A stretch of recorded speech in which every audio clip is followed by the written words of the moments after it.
Good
morning, dear Sangha.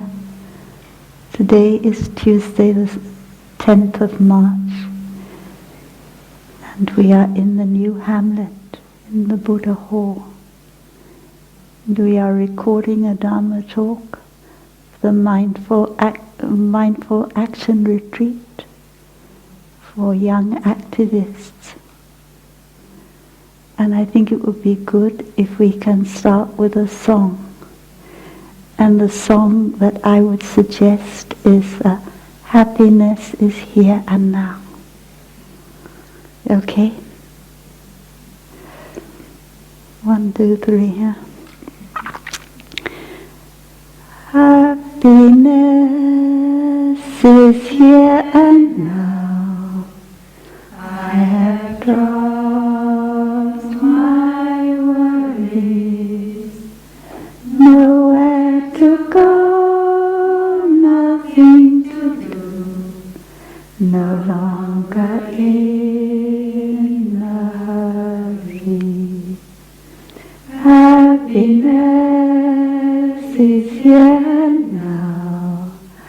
I have dropped my worries. Somewhere to go, something to do, but I don't need to hurry. Français. Le bonheur c'est maintenant. J'ai laissé tous mes soucis. Nulle part où aller, rien à faire. Pas besoin de me presser. Le bonheur c'est maintenant. J'ai laissé tous mes soucis. Nulle part où aller, quelque chose à faire. Mais à présent, j'ai tout mon temps.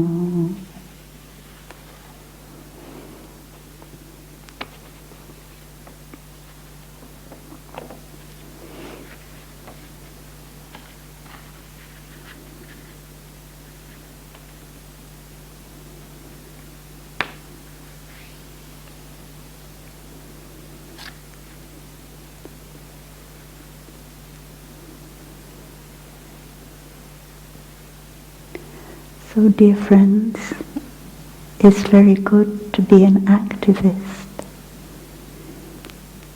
but we should be a mindful activist, because we want our activism to be effective. We know that when we practice mindfulness, we can also practice love and understanding. And our love and our understanding are energies that will never be lost, that will be not lost. Even if we just have a thought of love and understanding, even though that thought has not given rise to any word or any deed yet, it already goes out into the world. And it also penetrates each cell of our own body. So that means that the energy is never lost.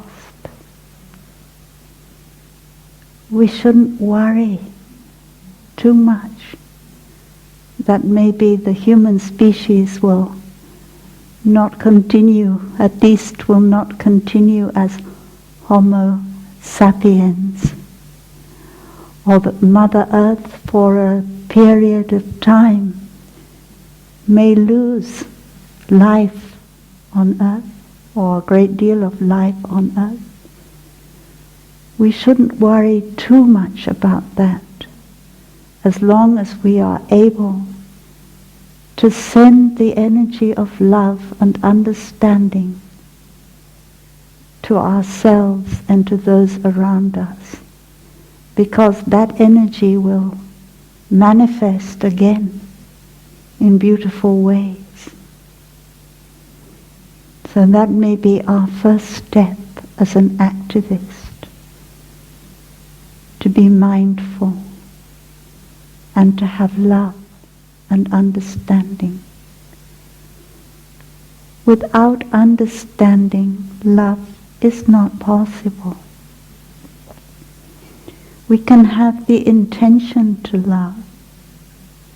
We can want to love, but that is not enough. The intention is not what will help us to love. What will help us to love is our understanding of the object that we want to love. And if we want to love Mother Earth, we need to understand Mother Earth. We need to understand her difficulties. We need to understand her children. Human beings are children of the earth. Whenever I go out into the garden and I pick the fragrant herbs that Mother Earth gives us, I feel very close to the earth. I have to bend down, follow my breathing, and very mindfully ask the plant, please give me a leaf for my health. And I recognize that the plant and I inter-are. So I feel the oneness with the plant, and I feel a deep gratitude to the plant. Some people say that when you pick a herb, you should give something to the plant in return. But I feel that the plant doesn't want me to give something material in return. All the plant wants me to give is my gratitude and my care for the earth. And at that point, when I smell the fragrant herb, I smell the fragrance of the earth, I feel that I am really a child of the earth. And I know that whatever happens to the earth also happens to me. Sometimes the young people say, "You're old already. You won't have to suffer the effects of global warming like we will." And then I always remember a story that Thai tells us about Thai's teacher in Vietnam, in Tu Hieu. And there was a day when Thai's teacher was quite old. but still came out to help in the working meditation. And they were working in the garden, planting potatoes. And Thay's teacher had a hoe and was hoeing the earth. And then felt tired.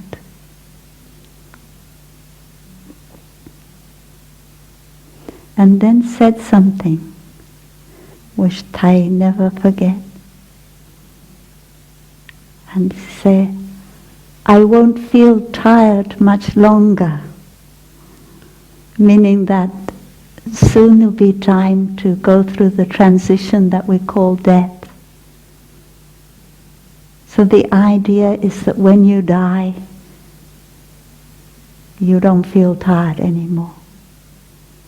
The idea that there is a separate self who feels tired now, but after death, that separate self will not feel tired anymore.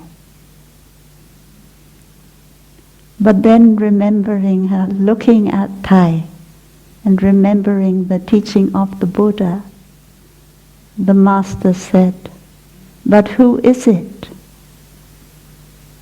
who will not grow tired? And Thay tells us that Thay never forget that teaching. Who is it who dies? Who is it who never goes tired? And so I know that as a child of the earth, I shall always be there with Mother Earth. Even though what you call me has gone through the transition is called death. So we do not need to say to the old people, you won't be there. They will be there. I will be there. And we will do our best.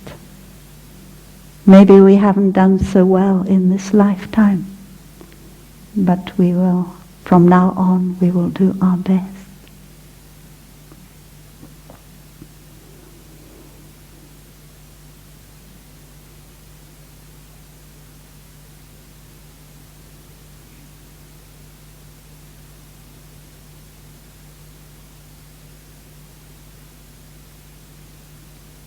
Thay talks about falling in love with Mother Earth. And Thay has said that that is what we need to do if we are to help Mother Earth to continue for a long time, or help life on Mother Earth to continue for a long time.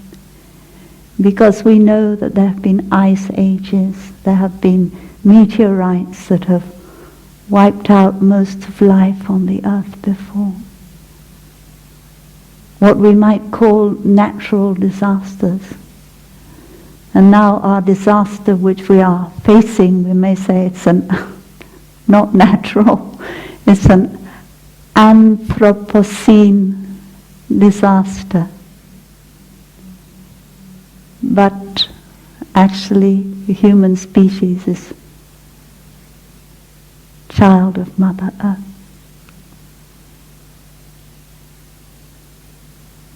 And in the human species we have many examples of enlightened beings, of Buddhas, of Bodhisattvas, going back for as long as the human species has been there. Also we believe, because in Buddhism we never say that Shakyamuni was the first Buddha. We say before Shakyamuni there were many Buddhas. So as long as human species there have been Buddhas. But as long as human species have been there have also been Maras.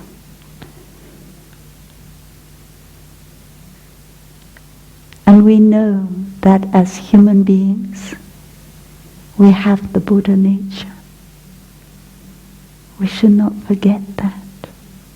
Every human being has the Buddha nature. It may be covered up by many other things, but we should not forget. We should not forget that we ourselves, each one of us, I myself, has the Buddha nature. And we should not forget that each one of us, I myself, has the Mara nature. So what is the difference between us and the Buddha?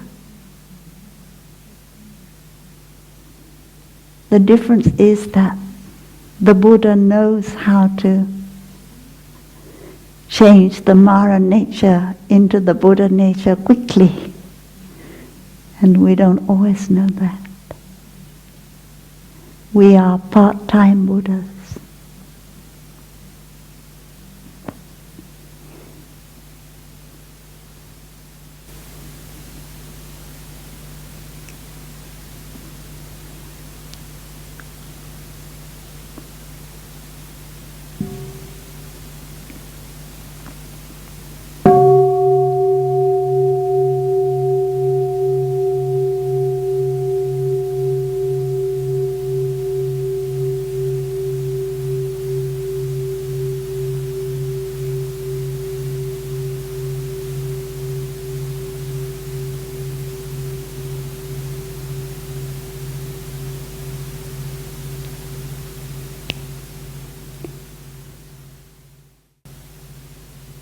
When we do the practice of touching the earth, the 5 touchings of the earth, or the 3 touchings of the earth, we get in touch with our ancestors.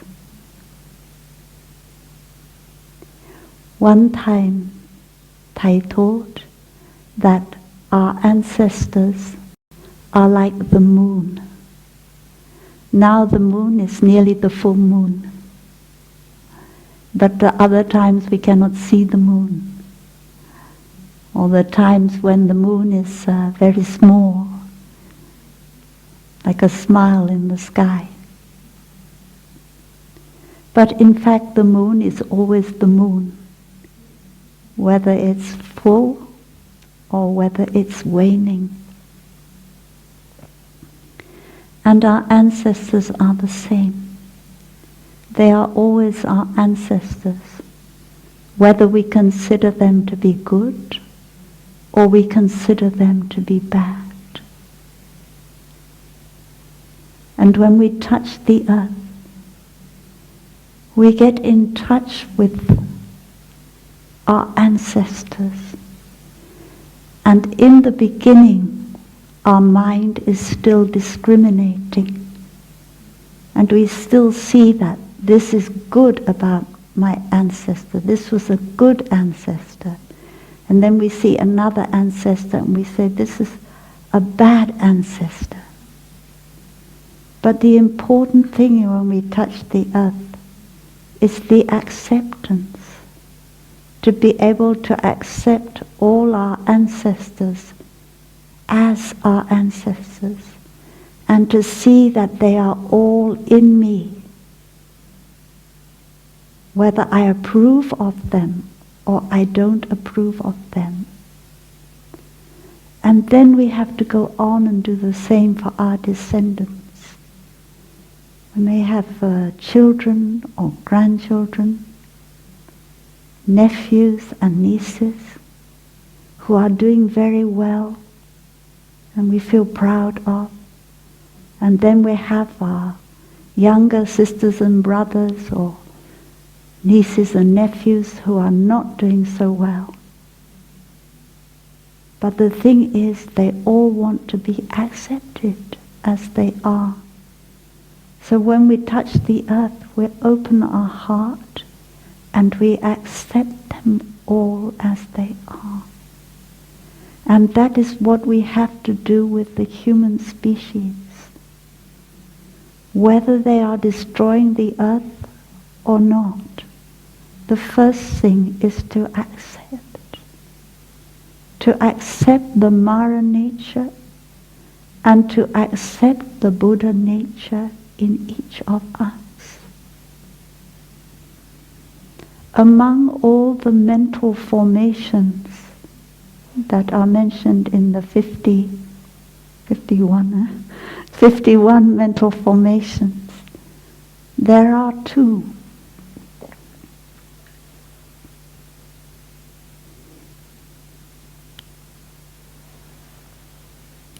Which the Buddha said are very important.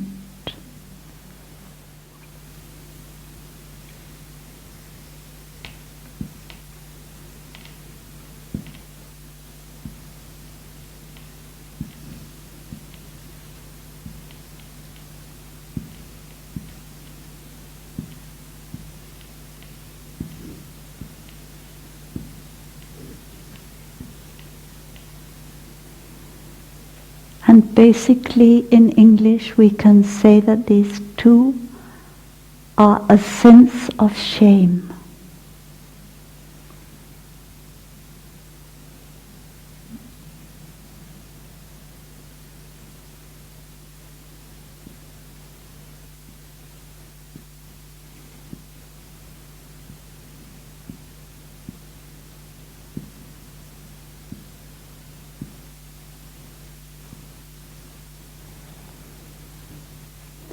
And sometimes people are a little bit afraid of the word shame. They think it's a bad thing that we should not have. But the Buddha taught in the Anguttara Nikaya, there are two things, O monks, that if they were not there, the humankind would have destroyed themselves a long time ago. What are those two things? Those two things are Hri and Apadrapya. And this kind of shame means the sense of shame you feel in yourself. When you've made a mistake, you feel you want to express regret for that mistake because you feel that you have hurt yourself and hurt someone else. So that is the first kind of shame that we feel. And the second kind of shame is that when someone else points out to your mistake to you, and then you also feel ashamed. You realize, oh, I have done something that hurt myself or that hurt someone else. And you make the deep resolution that you will not do that again. So we human beings, because we have both the Buddha nature and the Mara nature, we need to have these two mental formations. The Buddha nature will recognize, I've made a mistake, I've caused suffering, which may have come from the Mara nature. The Mara nature, which is our craving, our hatred, and our ignorance.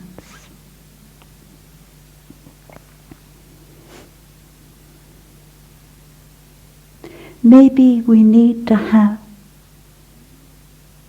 some sort of repentance ceremony for the human species as a whole. When I was a child, we had to repeat something when we went to the church, which I didn't like. Mea culpa. In those days we used Latin. Mea culpa, mea maxima culpa. And this means my fault. My greatest fault. And one day I asked the priest, why do we have to say, through my most grievous fault? Huh? I haven't done anything wrong. And the priest said, when you say that, you don't say it for yourself. You say it for your whole family. You say it for your country, and you say it for the human species. And then after that I realize maybe we need to come to Mother Earth and we need to express our regret for what we have done to Mother Earth. And at the same time as we express our regret, we always express our deep aspiration, which is to do better. And the other day I was editing the mindfulness bell, and I had to correct an article. And I'm glad that the author accepted my correction. And in the article, it said that I know that whatever I do is so small, it's only like the movement of the butterfly wing. And it won't have any effect, but still I do it. So that in a way is good, you still do it. But I said, the small things we do, just like at the beginning I said, the small things that we do are never lost. The energy of love and understanding that we send out is never lost. So every little thing counts. Everything that we can do with mindfulness, love, and understanding counts. And our whole day can be filled with doing little things. And even if it's only bowing down to the earth to express our gratitude as we pick a vegetable, that is never lost, that action.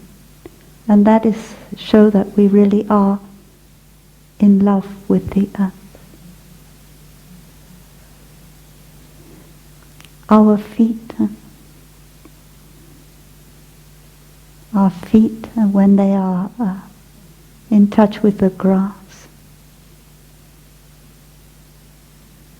with the cool earth under our feet, we can surrender completely. Surrender ourselves to the earth as a child of the earth, as part of the earth. And we no longer want to make the distinction between matter and spirit. We see that matter and spirit are one. And the earth is not just matter. And that is one of the mistakes that we human beings have made. We have looked on the earth as matter and forgotten that she is also spirit. And therefore we have exploited her. And now we look on the earth differently. As we walk on the earth, we feel we're walking not just on matter. We are walking on spirit.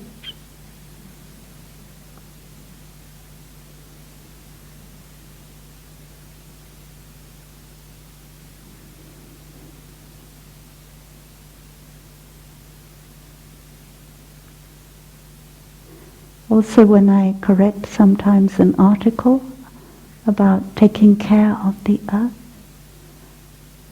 I need to say man is not our enemy. We have to be careful not to pinpoint this person or this company or this is destroying the earth.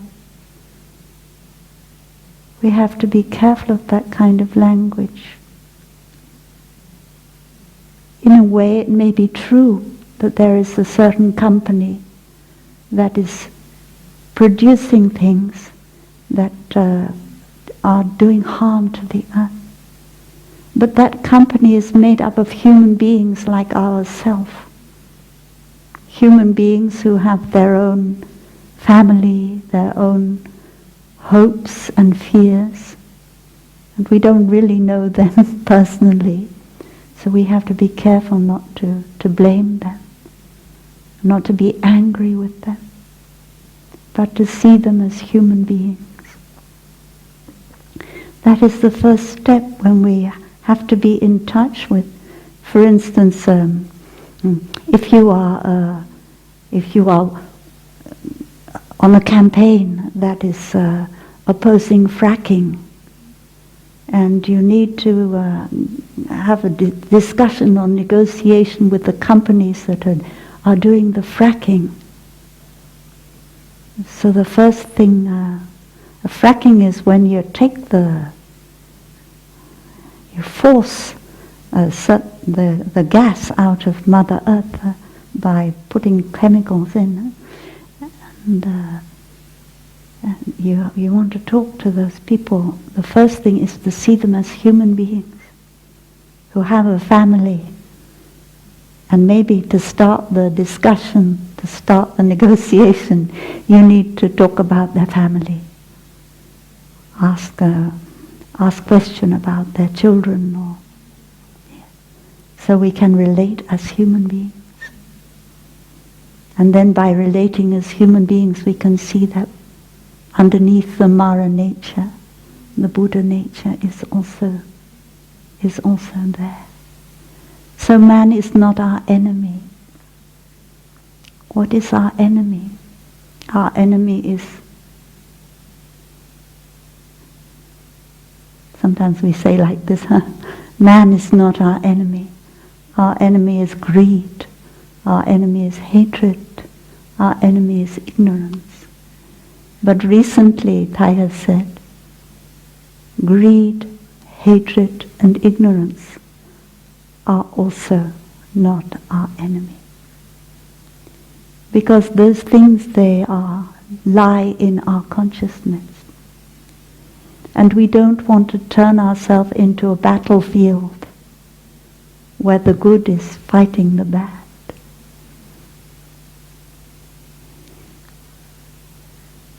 These the mental formations, which we sometimes call the three poisons, because they cause us to suffer so much.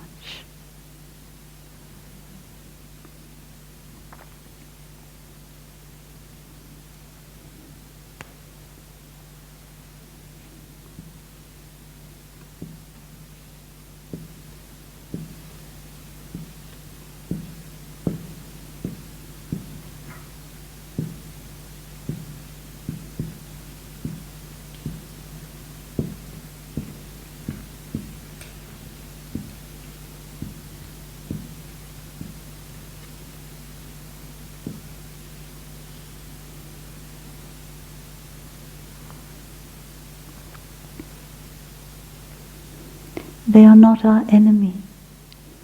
We don't want to have a battle with them in ourselves or in somebody else. What we need to do is to recognize them. Recognize these are mental formations that the human species has.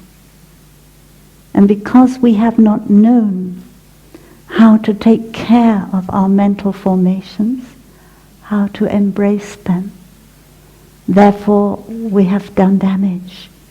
We have exploited Mother Earth. We are in the destroying life on Mother Earth. And each of us, the Buddha included, Jesus Christ included, these mental formations exist in our consciousness, in the deeper levels of our consciousness. And when we see them as seeds, and when those seeds are watered, they will grow into flowers.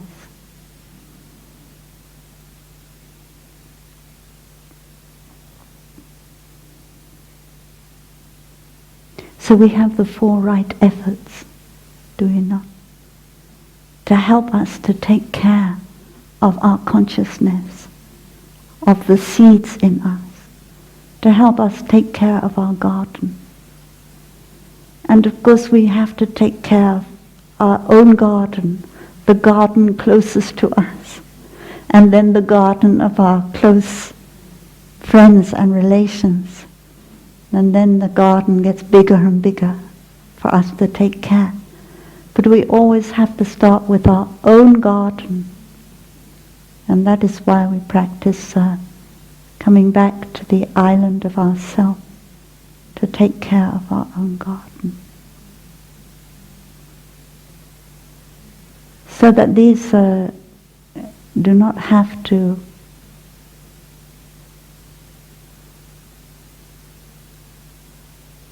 do harm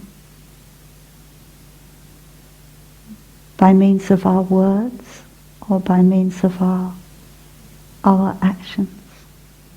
We can take care of these things. And we don't take care of them as enemies. We don't take care of them by fighting with them.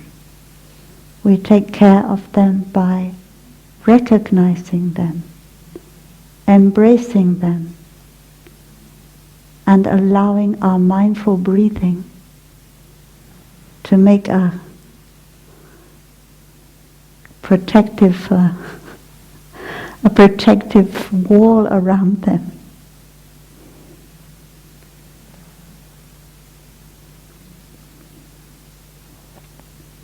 Our mindful walking.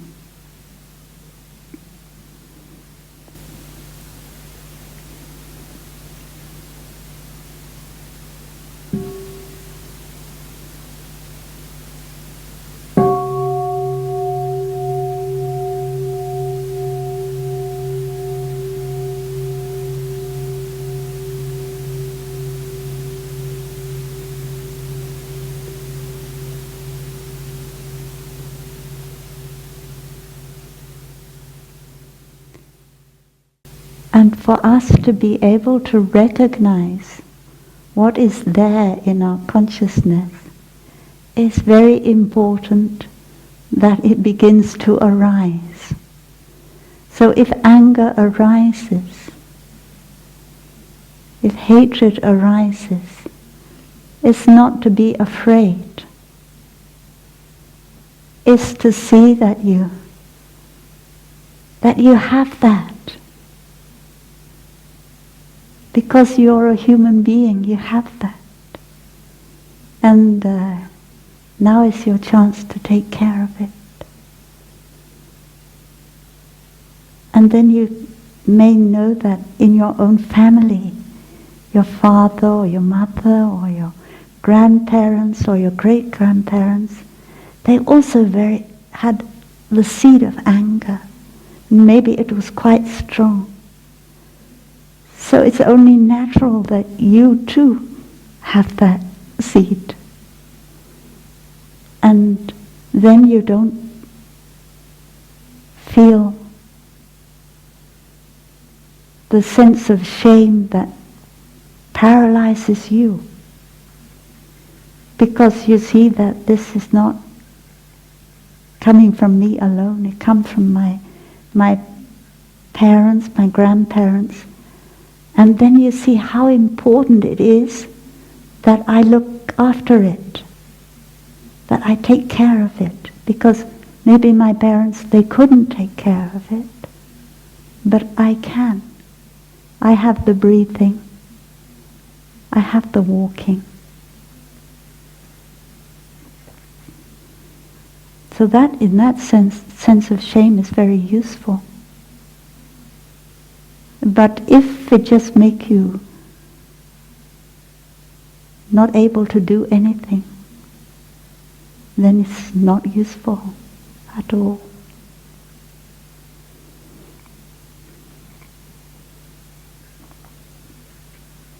And when we look at another person who is angry, we can also see that that is not just that person who is angry. It is their parents and their grandparents who are also angry. And if they can transform that anger, then they do it for their parents and their grandparents. Just like the young boy whose sister fell out of the hammock and cut her head. and he didn't feel compassion for her. He only felt angry with her. And then he remembered that, when he was young, his father always beat him when he fell down. Whenever he fell down, his father was angry with him. And now when his sister falls down, he's angry with his sister. And that is because he received that seed from his father. And so now he knew that I have to take good care of my anger. And then I can transform my father's anger at the same time.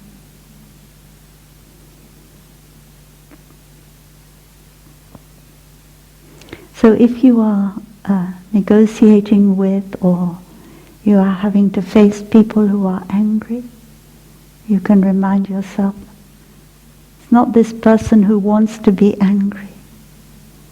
It's just that they have not mastered the habit energy that they have received from their ancestors. And I am very lucky that I have the mindful breathing. And my practice of mindful breathing and compassion in this moment, it may help the other person to calm down. Sometimes when you are with someone who is angry, and you are able to follow your breathing and feel compassion for that person, normally we feel afraid when someone is angry.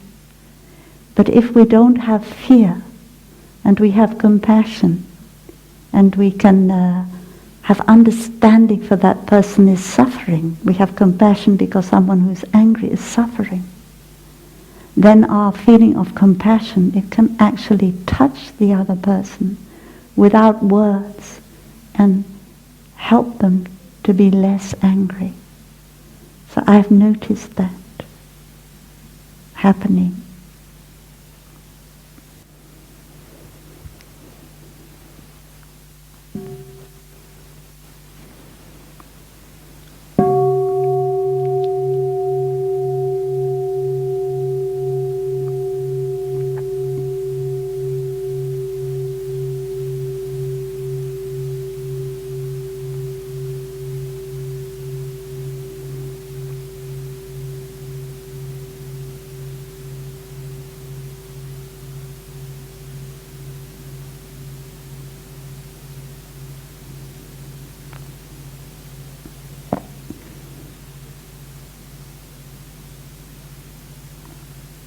Our mindfulness of gratitude is important to help us in our daily life, to nourish the seed of hope,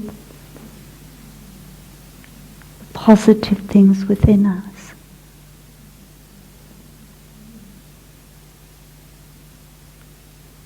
When we have a garden and there are 1 or 2 trees that are not in good health, not doing well, we don't forget about all the trees that are doing well, are in good health. We don't just concentrate on the tree that is died or is in ill health.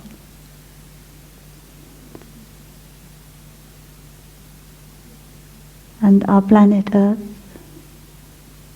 of course we have to know that the tree is not doing well, and we have to take care of the tree that's not doing well. But we also feel grateful that the trees that are doing well.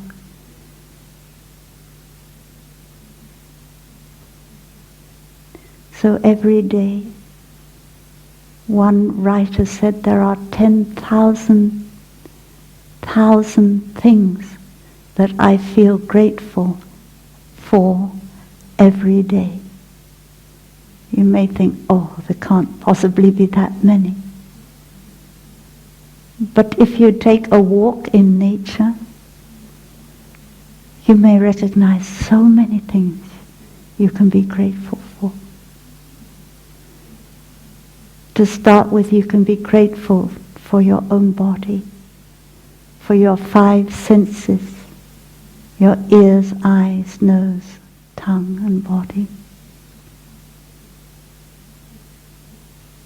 They have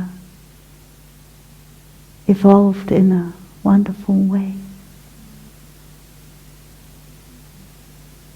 Sometimes when somebody is sick, they say, after I got sick, I lost confidence in my body. I lost trust in my body. I don't trust it anymore.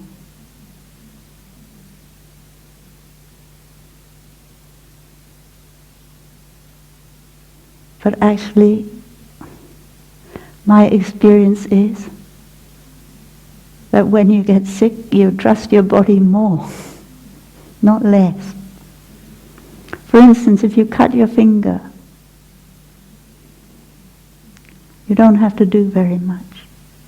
You keep it clean. You may cover it up. You're cutting the carrot and you cut your finger at the same time. And then you notice in 2 or 3 days the skin has begun to come back over the cut. You have a lot of trust in your body. I didn't do anything except cut my finger, and then it's taken very good care. So we should never lose that trust in our body. Our body is also our ancestors' body. And we should allow it to take care of itself. We should give it the rest it needs.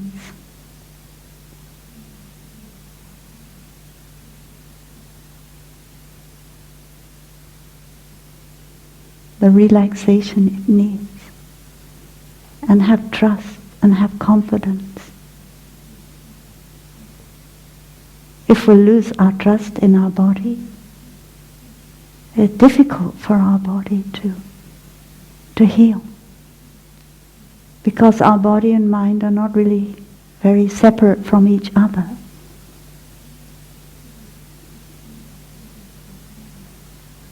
So what our mind is having trust in our body, it helps our body to heal.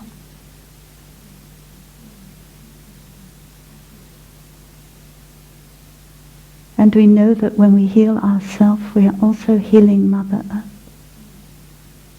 Because we are a child of Mother Earth. We are a cell of Mother Earth.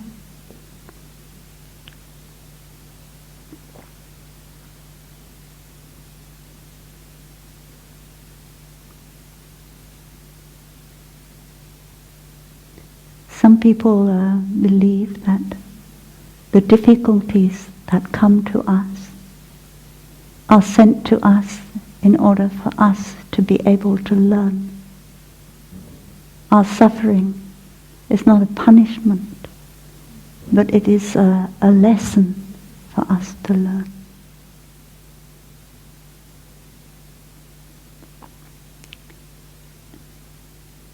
We always teach that suffering and happiness inter-are. If there was no suffering, there would be no happiness. One time I said that to someone and they said, it's okay. You can take away, I don't mind not having any happiness as long as I don't have to suffer. Take away my suffering, and if you leave me there with no happiness, it's okay. And we have that fear. We have a fear of suffering. And so sometimes we pray, please,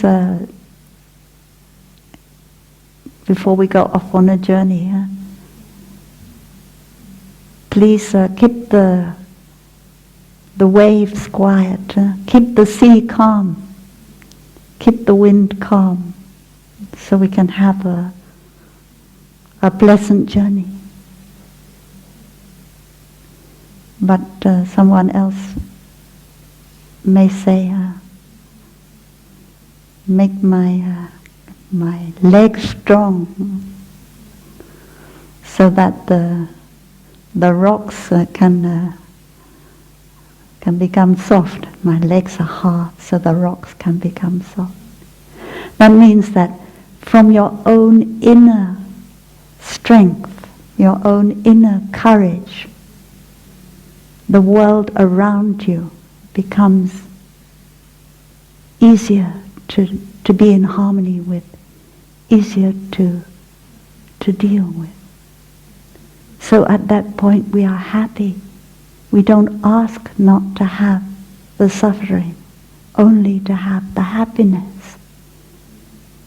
Because we know that we can learn from the suffering. And actually when we've accepted suffering and we've felt the suffering deeply, we can feel the happiness more deeply. My joy is like spring so warm. It makes flowers bloom all over the earth. My pain is like a river of tears, so vast it fills the four oceans.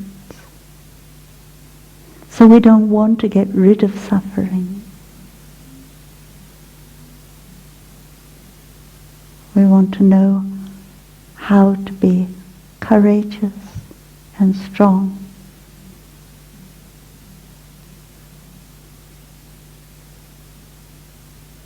And all of us have the child within.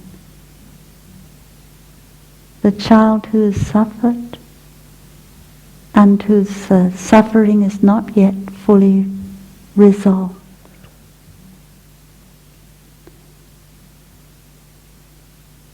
And we have to take care of that child every day. We talk to our child every day. Our child needs our care.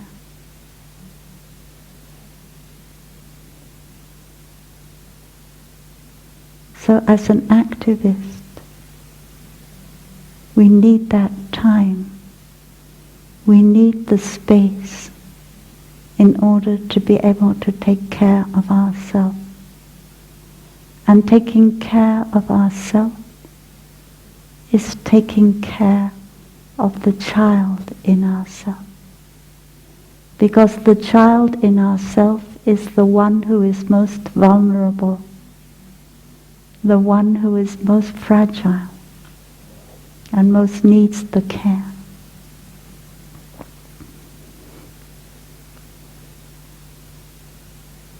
And you recognize the child in yourself during the day. You recognize that feeling of hurt. It's not the adult who is feeling hurt. It's the child who's feeling hurt. And we all want to protect the children. That is our natural instinct, to want to protect a child. And so it is not difficult when we recognize that is the child in myself, for us to be able to take care. But we need the space and we need the time.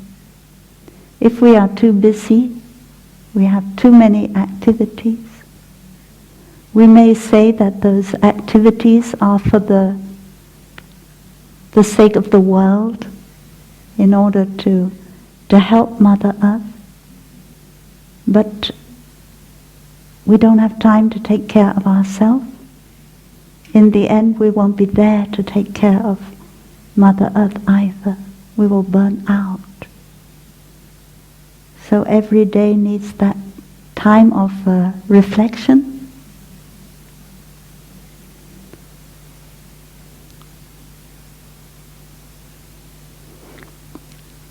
And quiet.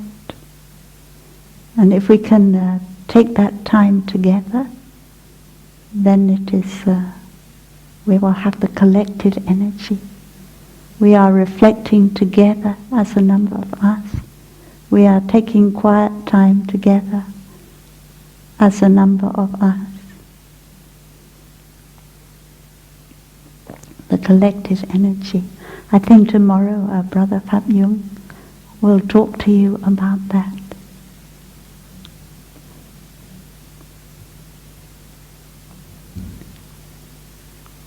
So as we said, there is a part of us that is very afraid of suffering, that thinks that suffering will destroy us. And so we have to practice in order not to be afraid of suffering.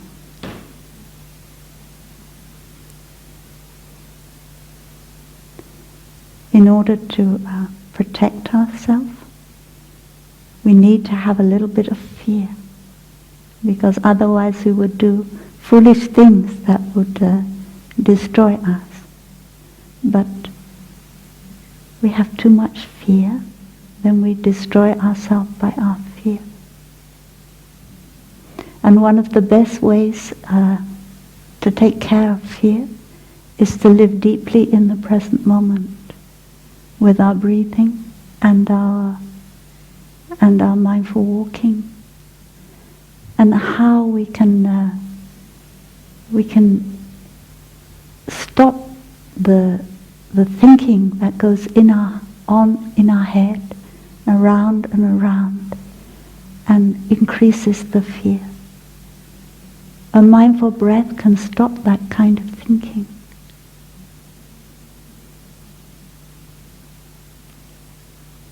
And if you continue with mindful breathing, it can stop that kind of thinking for a longer time.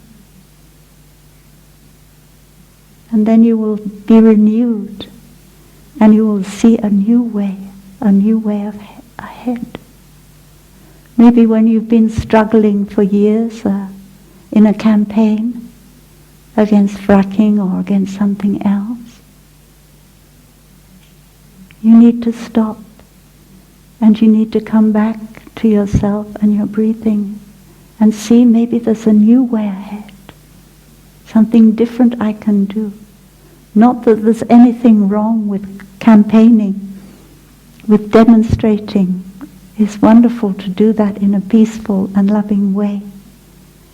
But when we've had enough of it, we have to recognize and we give ourselves a break. We may spend our time planting trees, because that is a good way to take care of Mother Earth, or taking care of people who are disabled because they are children of Mother Earth. There are so many things we can do to take care of the earth.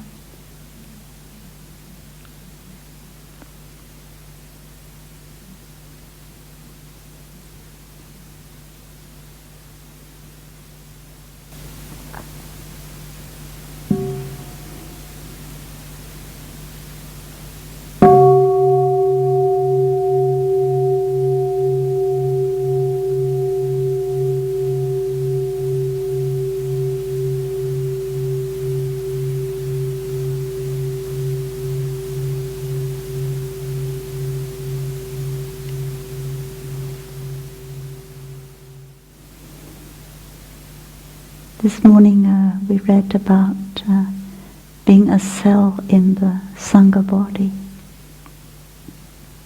In the 14 mindfulness trainings, the 10th mindfulness training is about being a cell in the Sangha body. We can also be a cell of Mother Earth. Let go a little bit of our shell that makes us an individual.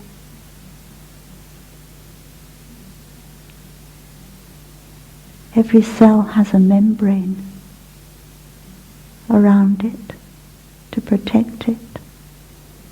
But that membrane is permeable. Things can pass through the membrane. The energy of the other cells can pass through the membrane of one cell. So in this 21st century, we learn to be a cell rather than an individual. And our membrane is our ability to receive what is wholesome from what around us and to let out what is wholesome. When the Buddha talked about the 4 kinds of food, the second kind of food, the sense impression food, the Buddha gave the image of a cow who lost their skin. And when the cow lost her skin, then all the little insects, they could come and suck the blood of the cow, because the cow no longer had a protective membrane.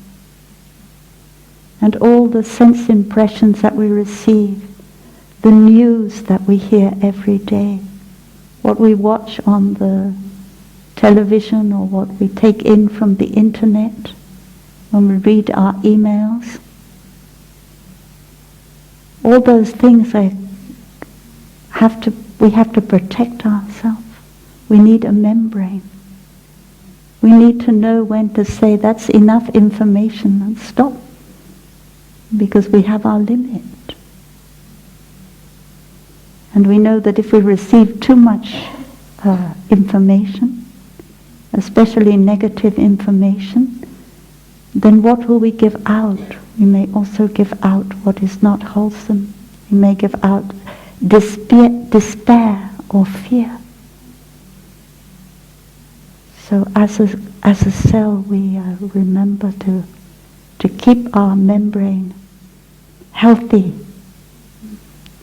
and not allow in things that are not going to help us grow and nourish us.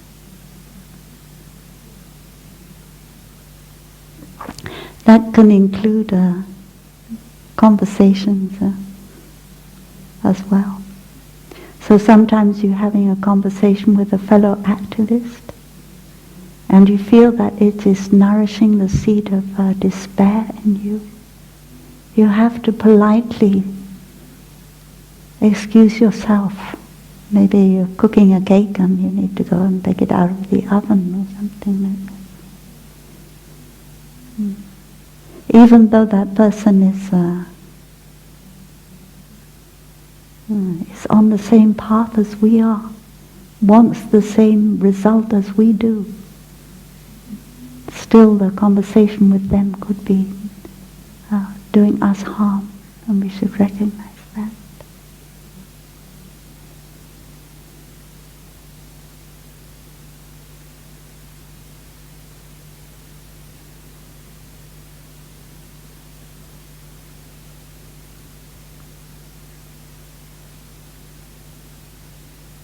So we're not going to fight.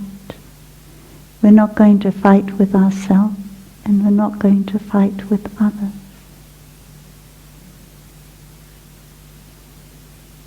When we feel that we don't have enough compassion, we don't have enough loving kindness in us, then it's time for us to take care of ourselves, to nourish those things in ourselves by doing what we enjoy doing.